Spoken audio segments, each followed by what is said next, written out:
Кеш жарық, құрметті көрермендер, бөбектер, бүгінгі күні мен сіздерге Әуесханның қара ұлы деген ертегін дайындадым. Оқуға рұқсат етіңіздер. Әуесхан деген қан болыпты, қанның 40 баласы бар екен.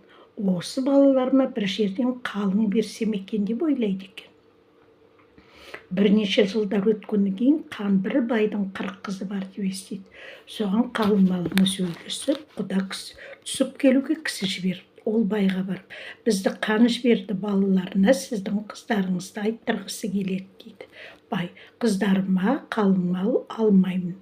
Менің үйімнен өздерінің үйіне шейін тура жол болсын. Жолдың екі жағына бау, оның түбіне су шығып, бұлбұлдар сайрап тұратын болсын деп, және осы айтқандарымды бір жылда бітірсін депті. Бұл сөздің кісілері қанға айтып келіп, қан мұны мақұл көріп 40 баласын шақырып алып, ең кенжесін алып, 39 баласын бірнеше нөкерімен әлгі жұмысты бітіріп келуге жіберіпті. Балалар бірнеше ай жүріп бітіре алмай келеді. Онан кейін үйде қалған кенже баласы: әке, мен жібер, мен бітіріп келейін дейді. Әкесі: қой балам, 39 ағаң бітіре алмағанда сен қайдан бітірейін деп едің дейді. Жоқ, барамын деген соң әкесі баласын жібереді. Баласы үйінен жолдас ертпестен бір ұзын жолмен келе жатса, бір аппақ киімді ақсақалды адамға ұшырайды да оған сәлем береді. Шал сәлемін алады. Шал: қарағым, қайда барасың деп сұраса, бала баяғы тілектерінің бәрін шалға аян етеді. Шал: балам, менің тілегіңді берейін, көзіңді жұм дейді. Бала көзін жұмады, бір уақытта көзіңді аш дейді. Шал көзін ашып жіберсе, баяғы тілегінің бәрі қабыл болып қапты. Шал: балам, үйіңе барған соң қайныңа барма, ағаларың барсын. Ағаларың барып бірнеше ай жатып қайтарында қатты боран болады. Сонда жолда бір әдемі аппақ там тұрады. Ол тамға ағаларың бармасын депті де ғайып болып ұшып кетіпті. Бала үйіне келіпті. Ағалары: не қылдың дейді. Бітірдім деп жауап береді. Онан кейін қан кіші баласын алып, 39 баласын қайнына жіберіпті. Кенже баласы ағаларына бағанағы шалдың айтқанын айтып жіберіпті. Ағалары қайнына барады. Барғаннан кейін бірнеше ай жатып, қалыңдықтарын алып, керней сырнайларын тартып келе жатса, баяғы ғажап шалдың айтқандай үлкен боран болады. Жолдың айналасында ағаштар жайнап тұрған аппақ там. Баяғы кірме деген сөз естерінде, алдыңғылар кірместен көшті бастап жүре береді. Артта келе жатқан адамдар білместен шауып барып, аттарын байлап кіріп кете береді. Алдыңғыларды оларды көріп шауып келіп тәгірет кіріп қарасы, бір айдаһар ысқырып: бәріңді жұтайын ба? Жоқ болмас үйлеріңіздегі кішілеріңізді әкеліп бересіңдер ме дейді. Ойбай, әкеліп берейік деп уәде етіп жүріп кетеді. Бұлар жүре тұрсын. Үйде қалған інісі ұйықтап жатып түс көреді.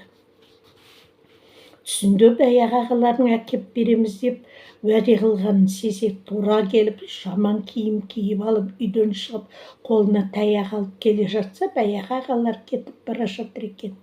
Олардың бұл баламен ісі болмайды. Бұл бала айдаһарға өзі келеді де, келсе: балам, жақсы келдің, арқама мін дейді. Бала айдаһардың арқасына мінеді. Мінген соң: көзің жұм дейді айдаһар. Бала көзін жұмады. Жердің бір шетіне қарай бірнеше уақыт ұшады. Айдаһар: көзіңді аш дейді. Көзіңе не көрінеді дейді. Бала: анау жерде бір ұзын ағаш тұр. Ол ағаштың басында бір қыз отыр дейді. Айдаһар: ендеше түс дейді.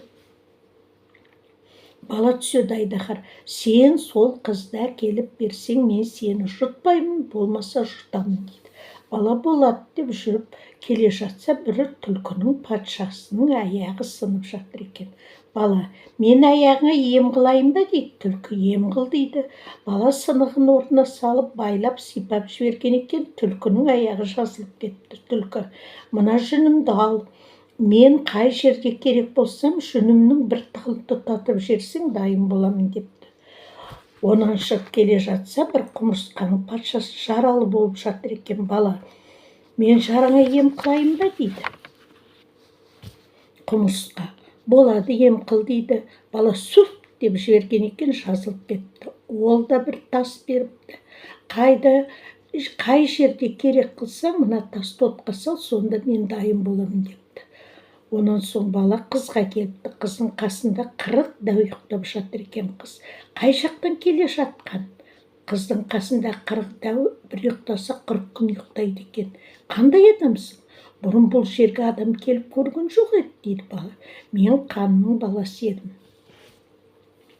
Әкеміз түсінде сізді көріп ғашық болыпты. Іздеп тауып кел деп мені жіберіп еді. Мен бірнеше жыл кезіп жүріп сізге кездесіп отырмын дейді. Қыз ойланып отыр. Мен саған ерейін бе? Бірақ екі мақсатым бар. Соны бітірсең барамын, болмаса бармаймын дейді бала. Мақсатыңды айт, бітірейін дейді. Қыз, мына екі түлкімді кешке дейін жаяу қуып ұстап бер. Және мына бір қап бидайды құмға сеуіп жіберем, бір дәнін кем қылмастан теріп берерсің дейді. Бала болады дейді. Қыз екі түлкіні жіберіп, бидайды құмға шашыпты. Баяғы түлкі патшасын жүнін тұтатып жіберген екен, түлкінің патшасы дайын болыпты. Бала, анау екі түлкіні ұстап бер деп. Ол ұстап беріпті. Сосын баяғы құмырсқаның патшасын берген тасын отқа салған екен, ол дайыр болып бала. Мына бидайдың бір дәнін кем қылмастан жинап бер дейді. Ол құмырсқаларын жинап алып, бидайдың бір дәнін қалдырмастан жинатып, балаға келіп берді. Бала келіп қызға берді. Қыз, жарайсың, енді сенімен жүрейін депті. Бала қызды ертіп әкеле жатты. Бірнеше күн өткеннен кейін бала қызға, мен сені алдап ертіп келе жатырмын дейді. Баяғы істерін бастан аяқ баян етеді қыз. Мен де біліп келе жатырмын, бірақ оған бір амал қылайық дейді бала. Оған не амал бар? Сен оған менен бұрын бір күн озып кел, содан кейін үйіңе барған соң Айдаһар қызды әкелдің бе дейді. Сонда сен қыз түстік жерде келе жатыр дерсің. Сол уақытта Айдаһар далаға шығып ысқырады. Сол кезде сен сандығындағы екі кептердің басын жұлып алсаң, Айдаһар өліп қалады дейді. Бала Айдаһарға келеді. Келген соң Айдаһар, әкелдің бе қызды дейді бала. Қызың түстік жерде келе жатыр депті. Айдаһар далаға шығып ысқырған кезде бала барып кептерлердің басын жұлып тастап, далаға шыға келсе, Айдаһар өліп жатыр екен. Бала сұлу қызды алып мұратына жетіпті. Қалай? Ертек сіздерге ұнаған шығар. Жүрек лүпілдеріңізді басып, мына ертегін таратыңыздар, пікірлеріңіз жазыңыздар, сау болыңыздар.